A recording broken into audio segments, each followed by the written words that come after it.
Hi everyone, welcome to this video lecture on Unit 5 Special Theory of Relativity. In this video lecture, I would like to explain the topics length contraction and time dilation. The first topic is length contraction. Suppose if a rod is moving with a velocity v comparable to velocity of light, then the length of the rod as observed by an observer at rest is contracted parallel to its length in the direction of motion. This is called length contraction.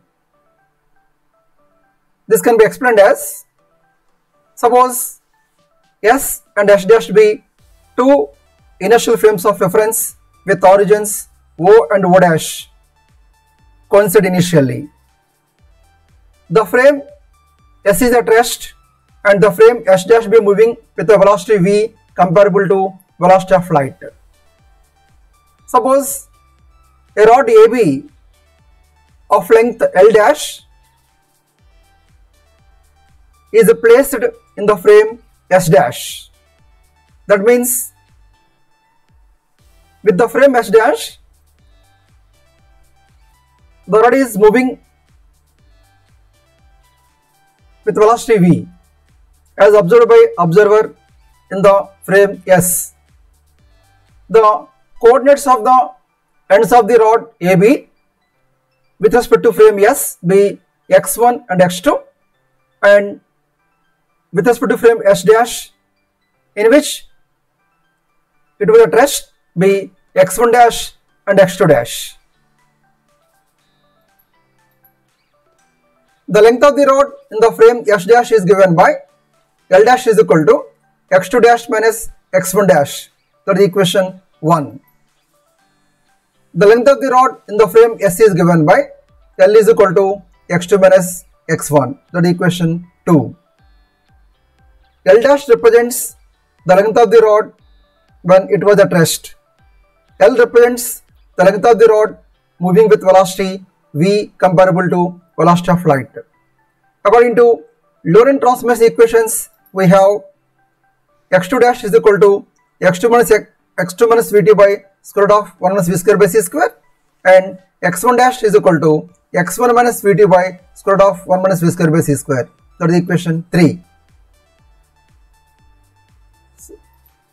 Substituting the values of x2 dash and x1 dash in equation 1, we get L dash is equal to x2 minus vt by square root of 1 minus v square by c square minus x1 minus vt by square root of 1 minus v square by c square, that is equal to x2 minus x1 by square root of 1 minus v square by c square, that is equation 4.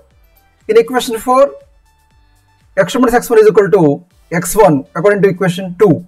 Therefore, L dash is equal to L by square root of 1 minus v square by c square, or L is equal to L dash into square root of 1 minus v square by c square, that is equation 5. Thus, the length of the rod moving with velocity v relative to the observer is contracted by a factor square root of 1 minus v square by c square in the direction of motion. This is called length contraction or Lorentz-Fitzgerald contraction. Special cases. Case 1. When v is very small compared to c, then v square by c square will be negligible in comparison to unity. Therefore, L is equal to L dash, that is, the length of the moving rod is same as that when it was at rest. Case 2. When v is comparable to c, then square root of 1 minus v square by c square will be less than unity. Therefore, L less than L dash, that is, the length of the moving rod appears to be less than the length when it was at rest. This is called length contraction. Case 3. When v is equal to c or greater than c, then v square by c square will be equal to unity or greater than unity. Therefore, L is equal to 0 or imaginary. 0 length or imaginary length is impossible. Hence, no material body can attain the velocity of light. The contraction take place only along the direction of motion and remains unchanged in a perpendicular direction.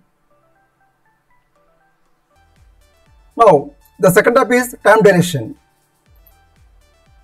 Let us consider two inertial frames of reference S and S dash, and let S be at rest and S dash be moving with the velocity v bar relative to S in the positive x-axis.